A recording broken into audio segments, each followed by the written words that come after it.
नमस्कार विद्यार्थी मित्रांनो, स्वागत आहे तुमचं परत एकदा DMAR नर्सिंग या यूट्यूब चॅनलवर। तर मित्रांनो, आपण आपल्या चॅनलवर डेली असेल किंवा मग जशी भरतीची PDF वगैरे अपलोड होईल त्याप्रमाणे आपण आपल्या चॅनलवर अपडेट टाकत असतो। ते शासकीय असतील किंवा निमशासकीय असतील, ते मेडिकल फील्डमधले सर्व पदाचा आपण त्याच्यामध्ये व्हिडिओ अपलोड करत असतो। आज जे आहे फार्मसी संदर्भात व्हिडिओ असणार आहे। फार्मसी ज्यांचं कोणाचं झालेलं आहे त्यांच्यासाठी हा स्पेशल व्हिडिओ असणार आहे। यामध्ये खूप सारे पदे असणार आहेत। ग्रुप बी ची यामध्ये वॅकन्सी असणार आहे फार्मसीसाठी। जे कोणाचं फार्मसी झालेलं आहे तर त्यांना हा व्हिडिओ शेअर करा, त्यांना याची माहिती भेटू द्या आणि फॉर्म भरण्यासाठी त्यांना फायदा होऊ द्या। ठीक आहे, तर ग्रुप बी मध्ये या ठिकाणी खूप चांगला स्केल असतो। ग्रुप हे जे बी आहे यामध्ये खूप चांगला पेमेंट असतो। तर DMAR जे आहे, DMAR अंतर्गत जे ग्रुप ए आणि ग्रुप बी आहे हे पदे पूर्णपणे MPSC कंप्लीट करतं। ठीक आहे, ग्रुप ए आणि बी। ग्रुप सी हे जे आहे यामध्ये ग्रुप सी मध्ये 2026 पासून महाराष्ट्र शासनाने ग्रुप सी मधील सर्व पदे MPSC कडे जातील असं ऑलरेडी सांगितलेलं आहे। ते 2026 पासून। त्या अगोदर एक DMAR ची भरती येण्याची शक्यता खूप जास्त आहे, कारण ऑलरेडी खूप साऱ्या जागा रिकाम्या झालेल्या आहेत। रिटायरमेंटमुळे खूप साऱ्या जागा प्रमोशनमुळे वगैरे वॅकंट झालेल्या आहेत। तर व्हिडिओ जर हा आवडला असेल तर नक्की व्हिडिओ लाईक करा, चॅनल सबस्क्राईब करा आणि हाईप जर बटन खाली कमेंटमध्ये आला असेल तर नक्की हाईप बटन पण दाबून टाका, जेणेकरून यामुळे आम्हाला मोटिवेशन भेटतं की व्हिडिओ जास्त बनवण्याचा आणि तुमच्यापर्यंत सर्व माहिती पोहोचवण्याचा। तर व्हिडिओ चला स्टार्ट करू। महाराष्ट्र लोकसेवा आयोग जे महाराष्ट्रामध्ये पारदर्शक एक्झाम घेतं याचं नाव आहे। तर यामध्ये हे एक्झाम हे कंडक्ट करणार आहेत। तर यामध्ये महाराष्ट्र लोकसेवा आयोग अंतर्गत यामध्ये पदभरती असणार आहे। महाराष्ट्राच्या शासनाच्या वैद्यकीय शिक्षण आणि औषधद्रव्य विभागाकडून प्राप्त मागणीपत्रानुसार त्यांच्या डिमांडनुसार MPSC ही एक्झाम कंडक्ट करत आहे। DMARला एवढ्या वॅकन्सीची डिमांड आहे। तर त्यांनी काय सांगितले, औषध निरीक्षक ग्रुप बी या पदासाठी पदभरती काढायची आहे। ही वॅकन्सी असणार आहे 109 पदाची। ग्रुप बी औषध निरीक्षक खूप महत्त्वाचं पद आहे ग्रुप बी मधलं, अन्न व औषध प्रशासन अंतर्गतमधलं। ठीक आहे, तर उपलब्ध पदसंख्या ही 109 असणार आहे। व्हिडिओ पूर्ण पहा मित्रांनो, जर तुम्ही व्हिडिओ पूर्ण पाहत नाही तर तुम्हाला सर्व माहिती भेटत नाही। बरेच जण नंतर कमेंट करतात की सर फॉर्म कसा भरायचा, त्यानंतर अशा सर्व माहिती ज्या आहेत त्यासाठी तुम्हाला व्हिडिओ पूर्ण बघणं गरजेचं आहे। तर यामध्ये भरायची संख्या ही ऑलरेडी सांगितल्याप्रमाणे किती आहे, तर ही 109 पदाची संख्या आहे। त्यामध्ये सर्व हॉरिझॉन्टल कास्ट रिझर्वेशननुसार ही पदं भरली जाणार आहेत, ज्यामध्ये अजा विज त्यानंतर बजा हे सर्व जे कास्टनुसार रिझर्वेशन आहे त्यानुसार सोडलेलं आहे। सर्वसाधारणमध्ये 10, त्यानंतर मग महिलासाठी 5, त्यानंतर खेळाडूसाठी 1 अशा प्रकारचे एकूण पदे या ठिकाणी तुम्हाला समजून जातील। यामध्ये एकूण आरक्षित पदे 76, 48 आणि 23 हे महिला खेळाडू आणि अशा प्रकारचे आहेत। त्यामध्ये एकूण पदे हे 109 असणार आहेत। त्यामध्ये सर्वसाधारण पदे 69, त्यानंतर महिलांसाठी 33 पदे सोडण्यात येतील आणि खेळाडूसाठी 7 पदे। जे कोणी स्पोर्ट वगैरे असतील, स्पोर्टमध्ये त्यांचं सर्टिफिकेट वगैरे असेल तर त्यांच्यासाठी ही चांगली आहे। यामध्ये बातमी 7 पदे यासाठी सोडलेले आहेत, अशा प्रकारे आहे। त्यानंतर एकूण अनाथ पदसाठी पण पद सोडलेलं आहे, 1 पद हे अनाथसाठी सोडलेलं आहे या ठिकाणी। ठीक आहे, त्यानंतर पुढील माहिती यामध्ये अर्ज भरण्याची कालावधी वगैरे काय आहे ती पण पाहून घेऊ। अर्ज भरण्यासाठी तुम्हाला अर्ज सादर करण्याची कालावधी 1 ऑगस्ट पासून, म्हणजे आज 2 आहे, कालपासून हे फॉर्म भरायला सुरू झालेले आहेत। तुम्ही कालपासून फॉर्म भरण्यासाठी चालू झालेले आहे, तर फॉर्म भरू शकता। अंतिम दिनांक ही 21 ऑगस्टपर्यंत असणार आहे। 21 ऑगस्ट तुम्हाला पर्यंत फॉर्म भरू शकता। त्यानंतर परीक्षा शुल्क म्हणजे तुमची एक्झाम फी जी आहे तुम्ही 21 ऑगस्टपर्यंत तुम्हाला भरायचं आहे। त्यानंतर भारतीय स्टेट बँकेच्या चलनाद्वारे परीक्षा शुल्क भरण्याची चलनाची प्रत घेण्याची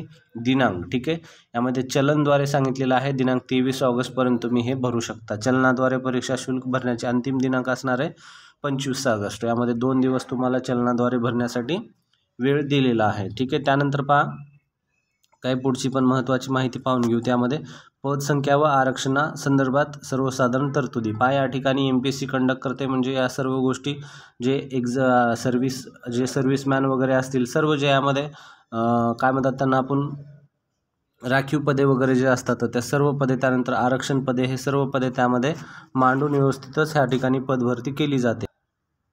यामध्ये सर्व जे स्पोर्ट्स रिझर्वेशन असेल, त्यानंतर अनाथ रिझर्वेशन असेल, महिला रिझर्वेशन असेल, या सर्व गोष्टीच्या यामध्ये मांडणी केलेली आहे. त्यामध्ये सर्व मग रिझर्वेशनचे पॉईंट आहेत. त्यामध्ये खेळाडू आरक्षण दिलेलं आहे. या ठिकाणी खेळाडूच्या त्यानंतर दिव्यांग आरक्षण आहे, त्यांचे काय अटी आहेत ते सर्व या गोष्टी त्यांच्या ॲड केलेल्या आहेत. त्यानंतर आहे यामध्ये तपशील विधिग्रह होण्यात व्हॅलिडेट वगैरे सर्टिफिकेट. त्यानंतर अनाथ आरक्षण यामध्ये सांगितलेलं आहे. त्यानंतर वेतन श्रेणी खूप महत्त्वाचं, वेतन श्रेणी महत्त्वाचा पॉईंट आहे या ठिकाणी S15 म्हणजे काय असतं, ज्यांना माहीत नाही आहे त्यांना सांगतो.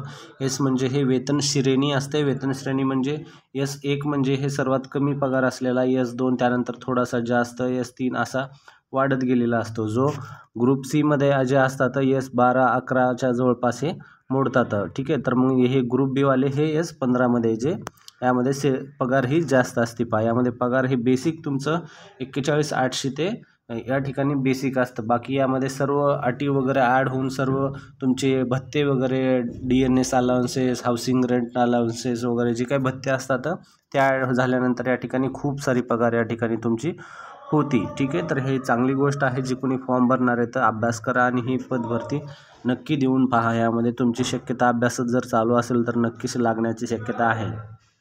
त्यानंतर तुमचे वय, फॉर्म भरण्यासाठी वयाची अट जी आहे ते या ठिकाणी दिलेली आहे. किमान मागासवर्गीय यासाठी फॉर्म भरणं किमान जे वय आहे 18 वर्षापासून, अराखीवमध्ये जे जास्तीत जास्त आहे ते 38 आहे. त्यानंतर मागासवर्गीयसाठी 43 आहे. अराखीव खुल्यासाठी जे आहे खेळाडूमध्ये 43 दिलेला आहे आणि दिव्यांग उमेदवारांसाठी परत 2 वर्ष ॲड केलेलं आहे, जे आहे 45 वर्ष. ठीक आहे, तर अशा प्रकारची वयाची अट आहे. जी वयाची अट शिथिल होऊन व्यवस्थित तुम्हाला पाहूनच भरायचा. त्यानंतर फॉर्म कोण भरू शकतो, ही वॅकन्सी जी आहे ही वॅकन्सी फार्मसीवाल्यांसाठी सुटलेली आहे. ही वॅकन्सी फार्मसीवाल्यांसाठी सुटलेली आहे. तर फार्मसीमध्ये ज्यांचं ग्रॅज्युएशन झालेलं आहे, पजेसेस डिग्री इन फार्मसीज और पॅरामेडिकल सायन्सेस और medicine with specialisation in clinical pharmacology और मायक्रोबायोलॉजी, ज्यांचं फार्मसीमध्ये ग्रॅज्युएशन झालेलं आहे तो हा व्यक्ती फॉर्म भरू शकतो. यामध्ये D फॉर्मवाल्यांचं काही मेन्शन नाही आहे, तर D फॉर्मवाले फॉर्म भरू शकत नाहीत. डिप्लोमावाले फक्त फार्मसी डिग्री या ठिकाणी मेन्शन केलेला आहे. तर हा एक महत्त्वाचा पॉईंट आहे, सर्वांनी नोट करून घ्या. नंतर फॉर्म भरून वगैरे रिफंड पैसे होत नसतात, बऱ्याच वेळेस रिफंड होतात म्हणून असं बऱ्याच जणांचं म्हणणं असतं, पण ते तशा प्रकारे काही ठिकाणी नसतं. तर फॉर्म भरण्याच्या सर्व गोष्टी तुम्हाला ह्या संकेतस्थळावर भेटून जातील, mpsc.government.in. जर तुम्हाला याच्या व्यतिरिक्त जर तुम्हाला डॉक्युमेंट वगैरे PDF पाहिजे असतील तर आपलं टेलिग्राम चॅनल आणि व्हॉट्सअप चॅनल आहे, त्या ठिकाणी येऊन पण तुम्ही सर्व गोष्टी घेऊ शकता आणि त्या सर्व गोष्टी तुम्हाला ह्या भेटून जातील PDF वगैरे. ठीक आहे, त्यानंतर निवड प्रक्रिया ही पूर्णपणे पारदर्शकता वगैरे असणार आहे. त्यामध्ये एक्झाम वगैरे होईल, ह्या सर्व गोष्टी तुम्हाला एक्झाम देऊनच ह्या पूर्ण होणार आहेत. त्यानंतर डॉक्युमेंटच्या काही महत्त्वाच्या गोष्टी सांगितल्या आहेत. प्रमाणपत्र, कागदपत्र काय लागणार आहेत तुमचे. तर फॉर्म भरताना तुम्हाला ही चेकलिस्ट बनवायची आहे प्रमाणपत्राची. या चेकलिस्टनुसार तुम्हाला हे एवढ्या KBची फाईल तयार करायची आहे. कमीत कमी 50 KB, जास्तीत जास्त 500 KBची फाईल तयार करून तुम्हाला फॉर्म भरायचा आहे. या ठिकाणी अशा प्रकारचं आहे तुमचं SSC वयाचा पुरावा, शैक्षणिक अर्थ सामाजिकदृष्ट्या मागासवर्गीय असलेला पुरावा, त्यानंतर आर्थिकदृष्ट्या नॉन क्रिमिलियर 25 वर्ष म्हणजे रनिंग नॉन क्रिमिलियर असणं गरजेचं आहे. माजी सैनिक असेल तर प्रमाणपत्र, ज्या तुमचं रिझर्वेशन मोडत असेल तर त्या संदर्भात तुमचं प्रमाणपत्र असणं गरजेचं आहे. याची PDFची जे हे स्क्रीनशॉट काढून घ्या किंवा मग PDF तुम्ही घेऊ शकता. त्यानंतर सर्व माहिती तुम्हाला हे सर्वसाधारणपणे अर्ज फक्त ऑनलाईन पद्धतीने स्वीकारण्यात येतील. त्यानंतर mpsconline.government.in या संकेतस्थळावर सर्व माहिती भेटेल किंवा मग mpsc.government.in संकेतस्थळावर पण भेटून जाते. त्यानंतर तुमची परीक्षा शुल्क किती असणार आहे, खुल्यासाठी 394 आणि अनाथ वगैरे जे कोणी असेल, जे मागासवर्गीय असेल त्यांच्यासाठी 294 म्हणजे 100 रुपयाची या ठिकाणी सूट देण्यात आलेली आहे त्यांच्यासाठी. ठीक आहे, या ठिकाणी ऑनलाईन पद्धतीने पेमेंट सक्सेसफुल झाल्यानंतर तुमचं जे PDF प्रिंट असेल ते PDF प्रिंट तुम्ही जवळ घेऊन ठेवायचं, जे की फर्दर फ्युचर तुमच्यासाठी कामासाठी तो येऊ शकतो. ठीक आहे, तर अशा प्रकारचा व्हिडिओ आहे. व्हिडिओ जर आवडला तर नक्की व्हिडिओ लाईक करा, चॅनल सबस्क्राईब करा. परत एकदा शॉर्टमध्ये सांगतो, 109 पदाची ही वॅकन्सी असणार आहे, जे MPSC कंडक्ट करणारे ग्रुप B मधली आहे. फक्त ग्रॅज्युएशनवाले फॉर्म भरू शकतात. 394 हे खुल्यासाठी फीस असणार आहे आणि 294 ही मागासवर्गीय रिझर्वेशनवाल्यांसाठी फीस असणार आहे. ऑनलाईन प्रोसेस पूर्ण असणार आहे, यामध्ये ऑफलाईन प्रोसेस नसणार आहे. 1 ऑगस्ट ते 21 ऑगस्टपर्यंत तुम्ही फॉर्म भरू शकता या ठिकाणी. व्हिडिओ जर आवडला तर नक्की लाईक करा, चॅनलला सबस्क्राईब करा आणि जे कोणी तुमचे कलिग, मित्र वगैरे सर्कल, फ्रेंड सर्कल, बॅचमेट असतील त्यांना शेअर करा आणि हे सर्व इम्पॉर्टंट माहिती शेअर केल्यानंतर त्यांना पण याचा फॉर्म भरण्याची संधी द्या. भेटूया पुढच्या महत्त्वाच्या व्हिडिओमध्ये. धन्यवाद मित्रांनो.